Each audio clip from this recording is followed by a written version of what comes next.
থেকে আমি নিজে আর নিজেকে ধরে রাখতে পারিনি।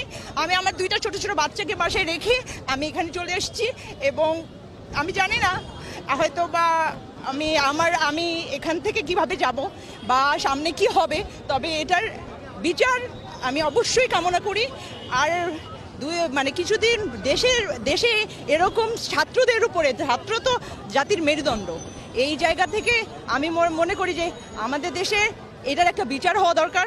নইলে এভাবে কত মায়ের প্রাণ হারাবে। আমি আমার বাচ্চাকে কিভাবে 2 দিন পরে নিজের দেশের কাছে নিজেকে প্রেজেন্ট করবে, ওরা কিভাবে প্রেজেন্ট করবে আমি আসলে জানি না।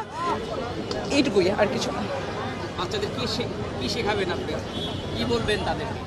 আমার বাচ্চাদেরকে আমি এখন পর্যন্ত শিখাচ্ছি এটাই আমাদের দেশ, এই দেশকেই ভালোবাসতে হবে, এই দেশের জন্যই লড়াই করতে হবে, এই দেশকে সুন্দর বানাতে হবে, এটাই আমি আমার বাচ্চাদেরকে শেখাচ্ছি।